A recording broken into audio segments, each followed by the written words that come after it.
Hello everyone, welcome back. This is the Technician's Guide to Terraria Expert Mode, Episode 1. I'm Enigmius, and today we're killing the Eye of Cthulhu and showing you a few other things that we've been working on. This is actually going to be focused on a base tour we're going to do. It won't take very long, but just to illustrate how we've laid out our base and why.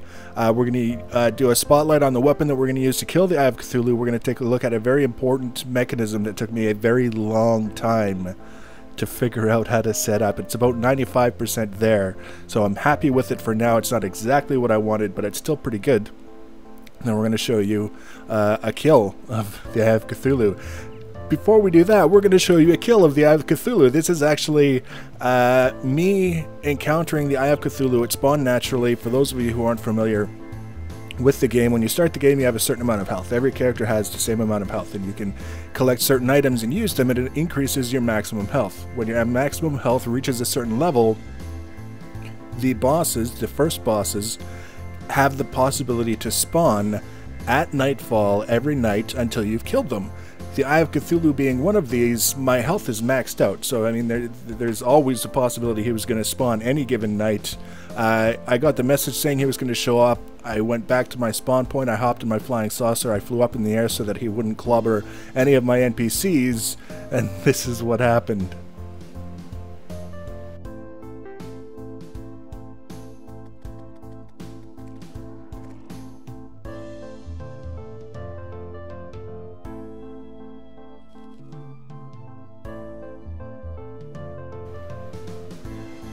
So you understand, there's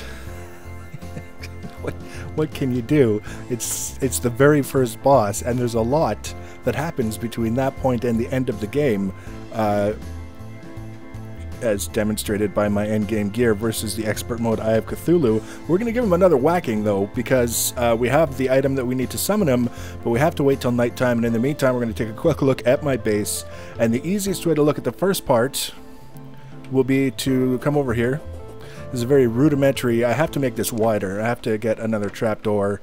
It's all controlled by pressure plates, so I don't have to worry about clicking on it if I'm in a rush. It kind of opens for me. I'll come up here. Slime is... See, this is an event. We just got the notice down here. Slime is falling from the sky, and look at all the slimes that are showing up here. I tried killing them and getting the king slime to spawn, but I couldn't get enough of these little guys to spawn. I was just running back and forth killing all of them, and couldn't get enough to spawn to get the king slime. Anyways, that's neither here nor there. We're doing a base tour. This is basically my setup to give myself access to all of the NPCs in my base for whatever reason, whenever I want, without having to worry about changing levels, opening doors, doing any of that stuff. The NPCs live in the white areas. There's a top row and there's a bottom row, and then there's the area that I use in the middle, the dark area here. And as long as I'm in this area, I can interact with any NPC anytime. I can just run along. Doesn't matter. Quick and easy. Simple, right? Super simple layout design. There's nothing particularly complicated. It's not very difficult. Look at these damn slimes. What the hell? There's 22 of them.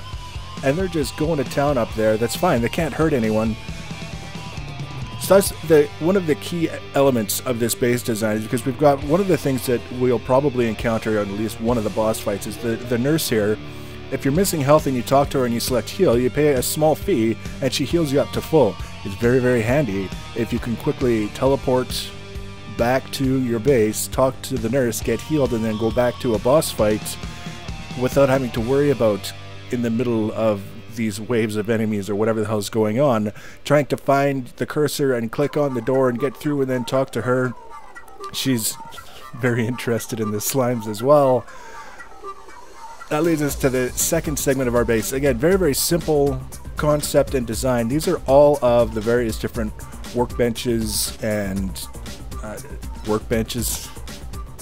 that you pick up throughout the game. They're all specialized crafting items, and the way it works is you have to be standing near enough to one of these for it to register, and then whatever items that particular fixture, piece of furniture will allow you to craft will show up in your crafting list. So you have to have these things if you want the full range of craftable items to be available to you.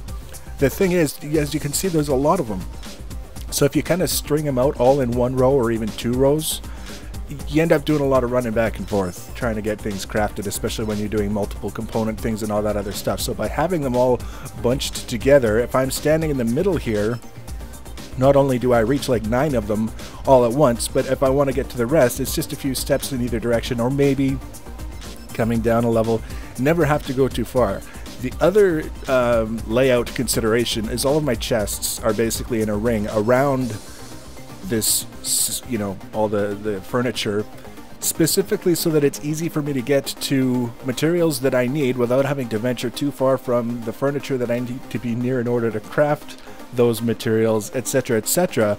But also because Terraria is an extremely inventory intensive game. You get a lot of stuff, and what will end up happening almost inevitably is you will get chests. For example, this one here is for ore and ingots from the very beginning of the game. It may end up full, and then instead of selling it off or doing something crazy with it, you just want to add another chest so that you can continue collecting it, and it makes sense. If all your chests are in a nice kind of condensed row and they're all full of things next to one another, finding a spot to add in another chest side by side isn't possible. But if you can extend outwards in any given direction, you can add many chests before you run out of space. So again, it's just about making use of what we've got in a way that becomes less tedious than if we spread things out a little bit more or lay things out a little bit differently than what we would normally do. So that's the base. That's my base. We're gonna be I was trying to think about what we needed to do to get my little teleporter mechanism. We're going to go up and look at that momentarily.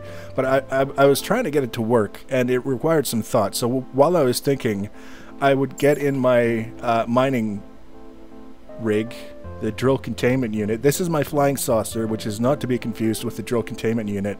This one can't mine, but it's faster, and I can use tools and weapons while I'm on it.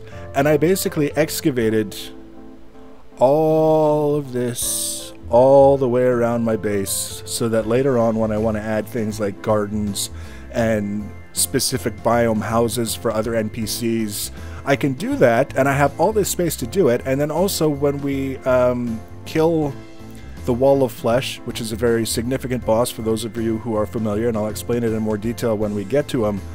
For those who aren't familiar, and we have things like the Crimson and the Hallow that we don't want to be spreading to our base, we have this giant gap between our base and the rest of the world that's reinforced. I know we've got all this dirt up here, but we've got bricks in the way that can't spread Crimson or Hallow, so it's very safe from the spread of those things, and we should be in good shape for that in order to get through and keep our base safe. I don't want to be spending a lot of time messing with our base after the fact, because we knew certain things would happen, but we didn't take care of them when we had an opportunity. So that's why. Look at these. And they're so colorful. So this is the weapon that I used to kill the Eye of Cthulu. Now I'm letting them bounce off my armor. That's what the explosions are. This is a yo-yo that I'm using. It's called the Terrrarian. It is the best yo-yo in the game by quite a wide margin. It's a little bit difficult to see the round part of the yo-yo extended out where the mouse cursor is, but that's what it is. That's where it is. It's out there, the mouse cursor, and you can see I have complete control over where it goes. So it's almost like a guided missile, and the benefits are many. For one, if you set yourself up properly, you can fight things on the other side of a wall. Like, for example, let's get in here. Since we have to be here anyway, I can go like that, stick it through the door, and then I can be fighting stuff all the way over here, which is fantastic, even though there's a wall between me and them, because that's the nice thing about the yo-yos. You'll also see it's giving off these little green comets. Those do damage, in addition to the round part of the yo-yo itself. And I also have an accessory that once I hit something, it spawns a second yo-yo that spins around the first yo-yo that also gives off green comets. And I have a pair of counterweights now that are spinning around my character. You can see them kind of going, one's going clockwise, the other's going counterclockwise, and those also do damage. Very devastating weapon. It's not like a sword where it's like whack, the bad guy's maybe dead, maybe not. This thing's got all kinds of stuff going on. And of course, I'm just like scooting around picking up coins, and my armor, I might as well mention it now because it's kind of the thing with the armor. every 5 seconds you go without taking damage, it stores 1 charge up to a maximum of 3 charges. Anything that touches you while you've got a charge or more on the armor creates an explosion that does damage and basically kills the monsters that would otherwise just be irritating you. Like that. It still does, they still hit me. It still does a little bit of damage, but it also kills them because of the explosion. The explosion takes away 1 charge. If you have no charges, then there's no explosions, and you get yourself into a little bit of trouble. So between the armor and the yo-yo, we're in good shape. But I see night is going to be here soon. We're going to go grab our boss summoning item, and then we're going to head up and we're going to take a look at our teleporter thing. Alright, so this is, if you look at the mini-map, you'll see pretty clearly we've got a bunch of stuff up in the sky. You'll see stuff quite clearly. If we kind of adjust here, we're going to close that so that we'll get a little bit less clutter on the screen. If we kind of adjust, you'll see that the stuff barely fits inside the screen all the way around, all 4 corners, so we have this great big wide open area in the middle, almost as if we were setting up an arena of some sort. If I didn't know any better.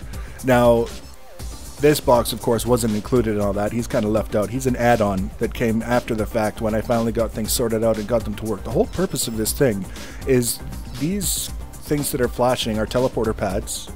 And when you stand on one and you give it a signal from a wire, it will teleport you to any pad that is connected. So if this pad here is connected, say, by wires... Okay, the slime stopped falling from the sky. It's almost nighttime and they finally stopped falling. If we've got wires connecting this teleporter pad to this teleporter pad, and you apply a pulse, an electric signal to this wire, it will teleport you from one pad to the other. Doesn't care which one. There's no start pad and end pad. It's just whatever one you're on, you'll get teleported to the other. The trick here, the thing that I wanted to do, and we're just going to hide the wires so that we can focus a little bit on what the teleporters are doing first, is I wanted a system where we have these 4 corners with a teleporter pad and a system that automatically teleports you from one to the other, to the other, to the other, and then back to the first one. Doesn't matter, clockwise, counterclockwise, so that no matter what's happening, you're always moving a significant amount of space, and any boss monster who's shooting stuff at you, who's trying to chase you down, is going to have that much harder of a time getting its grubby little mitts on you. And that becomes part of a defensive mechanism that we can include in any structure we want to build, any kind of trap mechanism. Sorry, I've had it for a long time and it still amuses me when guys try to attack me and they explode. We have this mechanism. We could duplicate this on any other trap boss killing mechanism that we want and take advantage of that defensive element while we have traps and other things doing horrible things to the boss, theoretically, potentially allowing us a hands-off victory where we basically turn everything on and we just kind of let the game teleport us around while our traps kill the boss, and then we say, haha, look what we did with our mechanism. The trick here was setting it up so that it actually works the way I described it. It actually works sequentially, one to the next, to the next, to the next, so that at least you can anticipate where you're going and where you're going to end up at any given time. That's kind of important. So in order to make that happen, I have these little blocks down here which are timers, and it's very difficult to see because they're very small, but they've all got a little 1 on them to indicate that it's a 1-second timer. When the timer is on, the 1 lights up, and it will create a pulse every second. The trick then is to get each of these timers operating at a slightly different time and sending out that pulse so that it matches the teleporters that you want to be teleporting from and to in order to move you around sequentially. So we have a switch on this wall. When we activate this switch, this is where we can switch to the wire view and take a look. When we hit the switch, it creates an electrical pulse. We'll call it an electrical pulse. It's a pulse of some kind. It travels along this blue wire to this timer up here and this timer down here, turning them on. One of the timers will always trigger before the other. So when whatever timer that is fires its first pulse, it's going to turn on the timer next to it, and it's also going to send a pulse down the other side and turn off the timer that was turned on originally by the switch. So now you've only got the 2 timers going. So let's say, for example, this was the first one. It sends out its pulse, it turns off this one. This was also turned on by the switch, and it turns on this one. When this one here fires, it turns off this one and turns on this one. This one fires, turns off the one before it, and turns on the next one, and then around, off, on. And basically it runs in a sequence, and the easiest way to see that working is to actually see it working. So we're gonna jump around here. We're going to switch off the wire view, and then we're going to hit the switch to turn them on, and you'll be able to see. Now it's going clockwise. The last time it went counterclockwise, now it's going clockwise. You can see how it's kind of progressing around like this. There's always 2 on, but it's always kind of marching around, and we just teleported one of these eyes. Now the eye is stuck in the teleporter. I don't think he's too happy about it, but what are you going to do? So now what we can do is bump into him to kill him. And then we can try and time this. I think we may have missed it. There we go. Now the easiest way to tell if it's working is if you're looking at the mini-map. Because you can see it's going when it's easier to see when it's going up and down, and it's also, you can tell by the mini-map whether it's on the left or the right side of the boxes.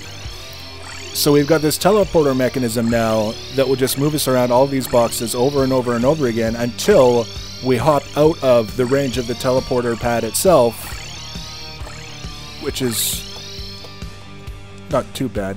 You just have to remember to be going in the right direction in the right box. Honestly, I haven't figured out a proper way to turn it off yet because we've got so many different things going on and off and all that other stuff. Just flipping the switch again doesn't work.